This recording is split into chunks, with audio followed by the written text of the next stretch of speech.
My name is Emma Anderson, and I learned early that being the youngest in a family of overachievers meant you were either invisible or the punchline. In the Anderson family, I was both. My brother Marcus was the golden child. Harvard MBA. Management consultant. The kind of person who wore tailored suits to family dinners and talked about synergistic opportunities, while passing the mashed potatoes. He'd built Anderson Consulting Group from the ground up, or so the family narrative went.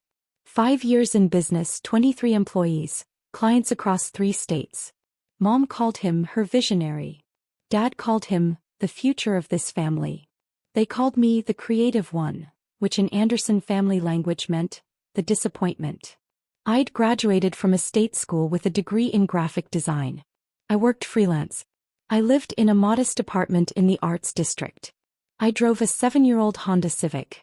At family gatherings, I smiled politely while Marcus held court, describing his latest corporate transformation project while everyone hung on his every word. What they didn't know, what I'd deliberately kept hidden for 3 years, was that I'd built something too. It started small. A freelance design project for a tech startup that couldn't afford a proper agency. They paid me in equity instead of cash. The startup exploded.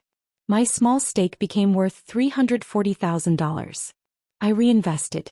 Then again. And again. I studied everything I could about angel investing, venture capital, strategic business development.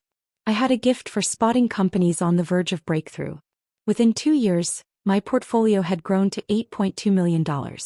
By year 3, I was managing $31 million in strategic investments across 17 companies. I operated under an LLC. I used investment firms as intermediaries.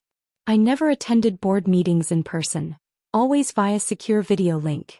I kept my name out of press releases and company announcements. To my family, I was still Emma, the struggling freelancer who does little design projects. The irony was that one of my largest investments was in Marcus's consulting firm. 3 years ago, Anderson Consulting Group had been hemorrhaging cash. Marcus had overextended, hiring too fast and spending recklessly on a downtown office that cost $28,000 a month. He'd been 3 months from bankruptcy when a mysterious investor appeared, offering $3.2 million in capital in exchange for silent partnership status. No voting rights, no operational control, just quarterly financial reports. Marcus had been desperate enough to accept without asking too many questions. That investor was me. I'd funneled the money through 2 investment firms and a private equity structure so complex that Marcus's own attorneys couldn't trace it back to my name. I'd watched from the shadows as my capital saved his business. I'd read every quarterly report. I'd seen how he took credit for turning the company around through strategic vision, when it was my $3.2 million that kept his doors open. I never told anyone. It wasn't about vindication. It was about watching, burning, and waiting. The breaking point came at Dad's 65th birthday party. The entire extended family was there. Aunts, uncles, cousins, family, friends. Marcus had just closed a major deal with a Fortune 500 client.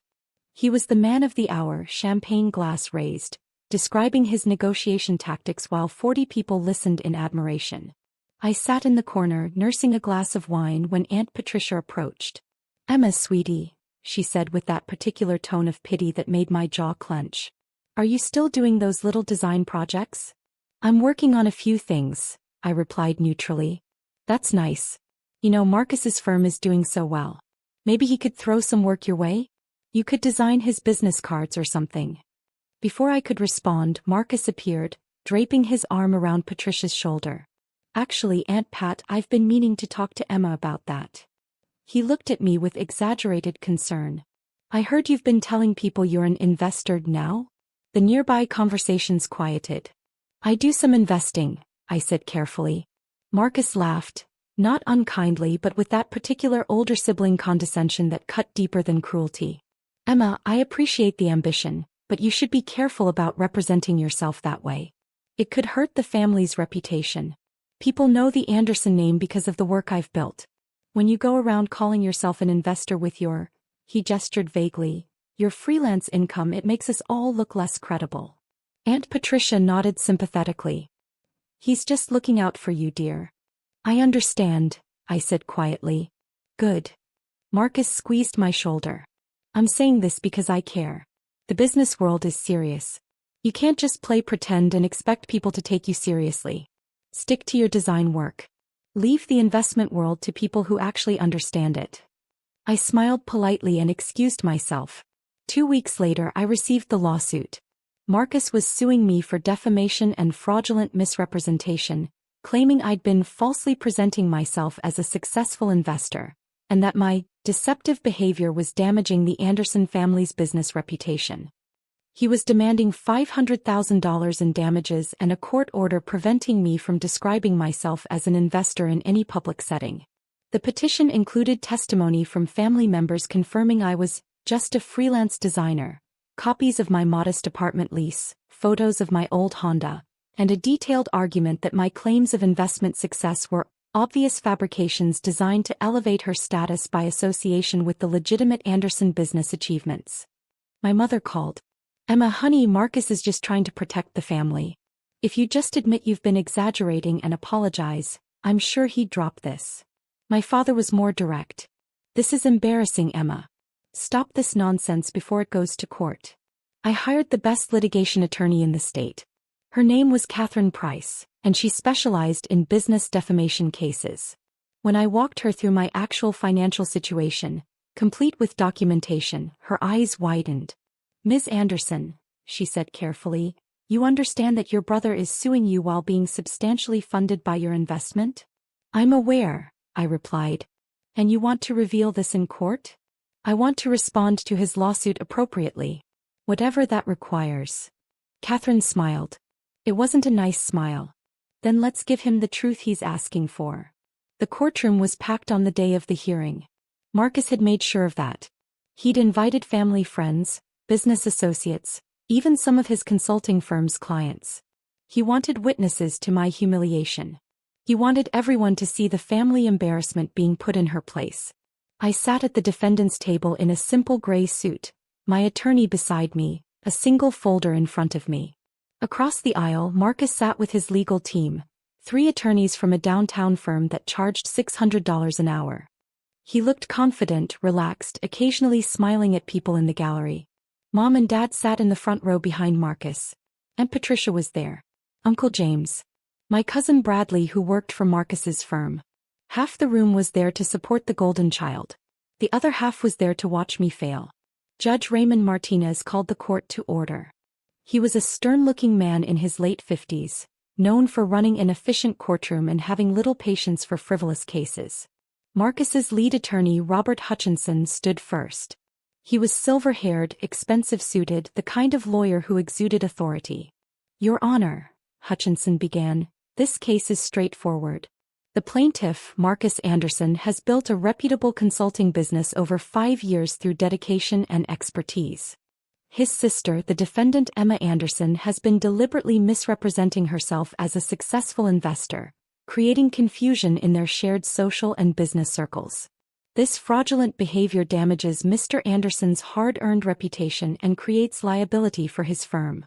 We're seeking damages and an injunction to prevent further misrepresentation." The judge nodded. "Ms. Anderson is claiming to be an investor?" "Yes, Your Honor.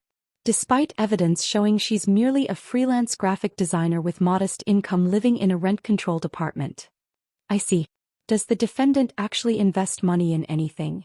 "She may have a small retirement account, Your Honor, but describing herself as an investor, in the same breath as the Anderson family name, known for legitimate business success, creates fraudulent association."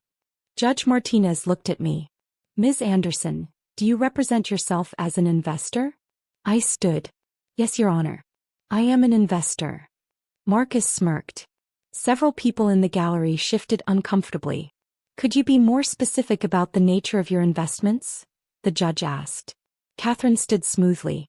"Your Honor, if I may, we'd prefer to address this through evidence rather than testimony at this stage. The plaintiff has made specific claims about my client's fraudulent behavior. We have documentation that directly contradicts every allegation." "Very well. Mr. Hutchinson, present your case." What followed was 2 hours of Marcus's attorney building a narrative of my supposed deception. They called witnesses who testified I'd never mentioned having significant money. They showed photos of my apartment, my car, my modest lifestyle. They presented my tax returns from 3 years ago, before my investments took off, showing freelance income of $43,000. This, Hutchinson declared dramatically, is not an investor. This is someone living a fantasy, and that fantasy damages my client's legitimate reputation. Then they called Marcus to testify. My brother took the stand with the confidence of someone who'd already won. He described building his consulting firm through my own vision and hard work. He talked about the Anderson family reputation. He explained how embarrassing it was to have business associates ask him about his investor sister, when everyone could see I was barely scraping by. She's damaging our family's reputation with her lies, Marcus testified dramatically, looking directly at the judge. I'm not doing this to be cruel. I'm doing this to protect what I've built. To protect our family name. She needs to stop pretending and accept reality. The packed courtroom nodded in agreement. Mom wiped her eyes. Dad looked stern and disappointed, staring at me. I said nothing. I opened my phone under the table and composed an email to my wealth manager, C&G, my investment attorney. Pull all funding from Anderson Consulting Group effective immediately. Begin withdrawal proceedings per Section 7.3 of the partnership agreement. Timeline, 48 hours. I hit send. Marcus's phone, sitting on the plaintiff's table, started binging with notifications. Then again. And again. He glanced at it, frowned slightly, but continued testifying. I've tried to help her, Your Honor. I've offered her work. I've given her advice. But she refuses to accept her limitations and... His phone rang. He stopped mid-sentence, irritated. His lead attorney silenced it. It rang again immediately. Judge Martinez frowned. Mr. Anderson, please silence your device. Yes, Your Honor, I apologize. It rang a third time. Then a text notification chimed. Then another. Hutchinson stood. Your Honor, may we have a brief recess? There seems to be some emergency. We've only just started, Counselor. Mr. Anderson can check his messages during our scheduled break. Continue your testimony, Mr. Anderson. Marcus looked rattled now, his confident demeanor cracking. Of course, Your Honor. As I was saying, my sister's behavior. His attorney's phone rang. Then his second attorney's phone. Within 60 seconds, all three of his legal team's phones were buzzing simultaneously. The judge's patience evaporated. What is happening? Hutchinson checked his phone. His face went white. He showed the screen to his colleagues. All three lawyers turned to stare at Marcus, whose own phone was now ringing continuously. Your Honor, Hutchinson said carefully, I need to request an immediate recess to consult with my client. Denied. What's happening? Marcus grabbed his phone. He read the screen. I watched the color drain from his face. He scrolled frantically, his hand shaking. Then he looked up, not at the judge but directly at me. For the first time in our lives, I saw fear in my brother's eyes. Your Honor, Catherine stood smoothly, if I might address the court's question? I believe Mr. Anderson is receiving notification that his consulting firm's primary investor is withdrawing their $3.2 million in capital, effective immediately. The courtroom erupted. Judge Martinez banged his gavel. Order. Ms. Price, how would you know about Mr. Anderson's business financing? Because my client is that investor, Your Honor. Silence. Complete absolute silence. Marcus stood at the witness stand, gripping the rail. That's impossible. Catherine opened our folder. Your Honor, I'd like to enter into evidence the complete partnership agreement between Anderson Consulting Group and Clearwater Investment Holdings, LLC, dated 3 years ago. This agreement provided $3.2 million in emergency capital when Mr. Anderson's firm was 3 months from bankruptcy. She handed copies to the bailiff, who distributed them to the judge and opposing counsel. You'll note, Catherine continued, that Clearwater Investment Holdings is a private equity structure wholly owned by my client, Emma Anderson. You'll also note Section 7.3, which allows the investor to withdraw all capital with 48 hours notice under specific circumstances, including legal action taken by the recipient company or its principals against the investor. Judge Martinez was reading the agreement, his expression shifting from confusion to surprise to something that might have been amusement.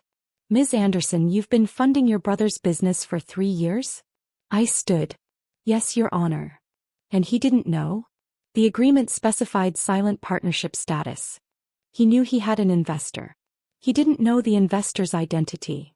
Marcus's lead attorney was frantically reading the agreement. Your Honor, even if this is legitimate, it doesn't address the defamation. Actually, Catherine interrupted smoothly, it directly addresses every allegation in the complaint. Mr. Anderson claims my client fraudulently represents herself as an investor. The evidence shows she's invested $3.2 million in his company alone. We have additional documentation showing her complete investment portfolio if needed. How much? The judge asked. I met his gaze. Current portfolio value is $31.4 million, Your Honor. 17 companies. Annual returns averaging 34% over 3 years. The courtroom exploded again. Marcus sat down heavily in the witness box, his face ashen. Mom's hand flew to her mouth. Dad just stared. Mr. Hutchinson, Judge Martinez said sharply, your client is suing his own primary investor for fraudulent misrepresentation while that investor has been keeping his business solvent? Hutchinson looked like he wanted to disappear. Your Honor, we were not aware. That much is obvious. Ms. Price, do you have the documentation to support these portfolio claims? Yes, Your Honor. Catherine produced a second folder, this one substantially thicker. Quarterly investment reports, bank statements, LLC documentation, equity positions and third-party valuations. All certified by Grant Thornton LLP. The judge reviewed the documents. The silence stretched. Marcus's phone kept ringing. His attorneys huddled in whispered conversation, shooting desperate glances at their client. Finally, Judge Martinez looked up. Mr. Anderson, did you perform any due diligence on your sister's actual financial status before filing this lawsuit? Marcus opened his mouth. Closed it. Your Honor, it seemed obvious that she couldn't possibly. You assumed, the judge said flatly. You looked at her car in her apartment and you assumed. Then you sued her for defamation based entirely on your assumptions. Your Honor, Hutchinson tried desperately, even if she has money, the claim was about reputation damage. The claim was that she was fraudulently misrepresenting herself as an investor. The evidence shows she's a highly successful investor who was anonymously funding the plaintiff's business. There's no fraud here, Mr. Hutchinson. There's just a man who didn't bother to verify his accusations before dragging his sister to court. Catherine spoke quietly. Your Honor, we're prepared to file a counterclaim for malicious prosecution, abuse of process, and the business damages caused by being forced to withdraw our investment to protect our client's interests. Marcus's head snapped up. Business damages? Mr. Anderson's lawsuit triggered the withdrawal clause. By suing his own investor, he's forced the collapse of his company's capital structure. We estimate damages of approximately $1.8 million in opportunity costs, legal fees and portfolio restructuring expenses. This is insane, Marcus said, his voice cracking. You can't just. I can, I said quietly. It was the first time I'd spoken directly to him.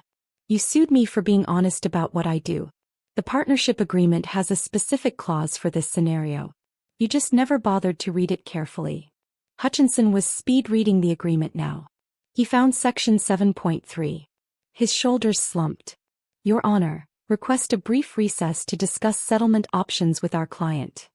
Granted. 30 minutes. Judge Martinez looked at me. Ms. Anderson, I assume you're willing to discuss terms? That depends on what my brother is willing to acknowledge, Your Honor. Marcus stared at me from the witness stand. In his eyes, I saw the exact moment he realized what he'd done. Not just the lawsuit. Not just the financial disaster. But 32 years of dismissing his sister without ever considering she might be more than his assumptions allowed. Court is in recess, the judge announced. In the hallway outside, Marcus approached me while our attorneys negotiated in a conference room. The confident, suit-wearing consultant was gone. He looked exhausted, defeated, his expensive tie loosened. Why? He asked. Why didn't you tell us? Would you have believed me? He had no answer. 3 years ago you were desperate, I continued. You came to Sunday dinner and you looked terrified. You didn't say anything but I could see it. Your business was dying. So I helped. Anonymously because I knew if you found out it was me, you'd never accept it. $3.2 million, Marcus said hoarsely. You saved my company. I invested in your company. There's a difference. I called you a fraud. In front of everyone. You did. Emma, he ran his hand through his hair. I don't even know what to say. I'm so sorry. I'll drop the lawsuit. I'll pay your legal fees. Whatever you want. What I want, I said carefully, is for you to understand something. I didn't hide my success to trick you. I hid it because I wanted to build something real without the family's judgment. Without being the golden child or the disappointment. Just me building something that mattered. You built something incredible, Marcus said softly. And I was so busy being the success story that I never saw it. Catherine emerged from the conference room. Emma, they're offering full dismissal with prejudice, public apology and coverage of all legal fees. I looked at my brother. I want one more thing. Anything, Marcus said. I want my $3.2 million back. Full withdrawal per the agreement. But I'll give you 6 months instead of 48 hours, if you agree to actually read your quarterly investment reports from now on and acknowledge who your investors are. You'll stay invested? Different terms. Transparent partnership. You acknowledge my role publicly. I get board observation rights. And you stop calling me the creative one, like it's a consolation prize. Marcus nodded, tears in his eyes. Deal. Emma, I really am. I know. But Marcus, I'm not doing this to save you. I'm doing this because Anderson Consulting Group is a good investment. Don't confuse the two. We returned to court. The settlement was read into the record. Judge Martinez accepted the terms, then looked at Marcus with clear disapproval. Mr. Anderson, I'm dismissing this case, but I want to be clear. You wasted this court's time and resources on a case you should never have filed. You made assumptions, weaponized the legal system against your own family, and it spectacularly backfired. If I see another case this poorly researched in my courtroom, there will be sanctions. Understood. Yes, Your Honor. Ms. Anderson, the judge said, his tone softening slightly, thank you for your patience with these proceedings. And congratulations on your investment success. Don't let anyone make you hide that again. Thank you, Your Honor. Court was adjourned. In the lobby afterward, my family waited. Mom approached tentatively. Emma, honey, we had no idea. I know. Why didn't you tell us? Dad asked, genuinely confused. Because every time I accomplished something, you assumed it was small. Every time I tried to share, someone changed the subject to Marcus's latest deal. So I stopped sharing. Aunt Patricia, who'd suggested Marcus give me business card work, looked mortified. Emma, I'm so sorry. I just thought. You thought I was failing because I wasn't succeeding in ways you recognized, I said, not unkindly. It's okay. But maybe from now on, ask people about their lives instead of assuming. 6 months later, Anderson Consulting Group's quarterly report included a new section, Strategic Investors. My name appeared first, along with my investment amount and board observer status. Marcus sent the report with a handwritten note. First quarterly report I've actually read in 3 years. Thank you for not giving up on me even when I gave up on you. I framed it and hung it in my office. The downtown office I finally stopped hiding. Right next to my Forbes 30 Under 30 feature from that same week. The Anderson family reputation survived just fine. I just had to make room for 2 success stories instead of 1. And I kept my Honda Civic. Some things aren't about appearances. Some things are about remembering where you came from and who you became when no one was watching.